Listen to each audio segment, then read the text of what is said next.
Est-ce que la durée des ballons latex gonflés à l'hélium peut varier selon la qualité des ballons latex? Pour te répondre, je vais te raconter une petite histoire. La dernière fois, on a eu un hôtel, quand même, l'hôtel il est en place, voilà, pour aller là-bas, faut que tu déposes une brique pour réserver une chambre, voilà, tu déposes pas un billet, tu déposes une brique de billets, donc c'est un hôtel qui est en place. Il est venu nous acheter, en fait, des bouteilles d'hélium parce qu'ils avaient besoin tout simplement de gonfler des ballons latex pour un événement, et du coup, bah, ils n'avaient plus d'hélium, et le truc c'est que, on a parlé, on a discuté un peu, excuse-moi, je ramasse un petit ballon. Donc on a échangé avec eux par rapport au ballon latex, et en fait, ce qu'ils nous ont dit, c'est que eux, ils avaient fait en fait une demande à un fournisseur pour que sur les ballons latex, il y ait le logo, tout simplement, en fait, de l'hôtel. Tu connais le côté branding, l'image de marque, etc., etc., la valeur perçue, c'est très important. Bref, ça c'est autre chose, d'accord? Mais du coup, eux, ce qu'ils avaient fait, c'est qu'eux, ils avaient leur propre ballon avec leur propre logo. Par contre, ce que la personne m'a dit, c'est « Ouais, nous, c'est hyper chiant parce que quand on gonfle les ballons à l'hélium, bah en fait, ils durent pas du tout longtemps, vraiment, ils tombent hyper rapidement et tout. » Et moi, je sais que les ballons latex, ça dure pas longtemps.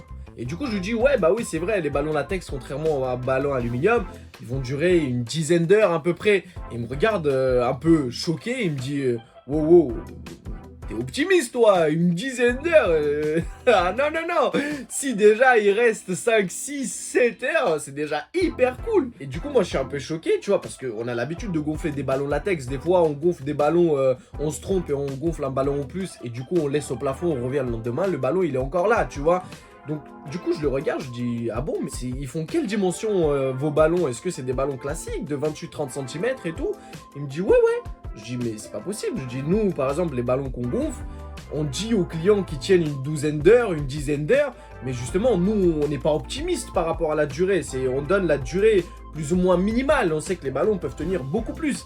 Il me dit, ah non, non. Il me dit, non, nous, gonflés à l'hélium, franchement, s'ils tiennent 6-7 heures, c'est vraiment cool, tu vois. C'est là, du coup, en fait, qu'on vient à la question finale, sachant qu'ils utilisent le même hélium qu'on utilise, donc forcément le problème ne peut pas venir de la qualité de l'hélium, donc ça veut forcément dire que le problème ne vient pas de l'hélium, le problème vient de la qualité des ballons. Et en plus de ça, pourquoi moi je lui ai demandé, ouais mais est-ce que vos ballons c'est des ballons de 28-30 cm?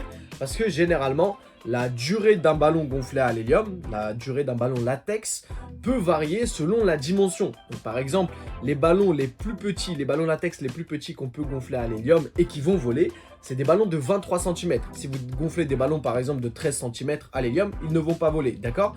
Mais des ballons gonflés à l'hélium qui font 23 cm, ils vont, eux, oui, durer en moyenne 6-7 heures, d'accord? Mais les ballons de 28-30 cm, eux, ils vont durer plus longtemps. Et quand du coup cette personne m'a dit que non, leurs ballons c'était des ballons classiques de 28-30 cm, forcément je me suis dit que le problème venait des ballons et qui ne pourrait pas venir de l'hélium étant donné qu'on utilise le même hélium. Et donc au final, j'ai pas vraiment besoin de répondre à la question parce que l'histoire que je t'ai racontée, je pense qu'elle répond très bien à la question. Oui, la qualité de tes ballons latex a un impact sur leur durée lorsqu'ils vont être gonflés à l'hélium. Alors si jamais tu as des ballons latex et que tu veuilles les gonfler à l'air ou à l'hélium, mais que tu as peur de ne pas savoir comment bien les gonfler parce que tu as peur de pas assez les gonfler ou de trop les gonfler et de les faire éclater, je t'ai fait une vidéo juste là, je t'invite à aller la regarder, où je te montre une petite astuce pour savoir quand est-ce que ton ballon il est assez bien gonflé pour pas le faire éclater, etc.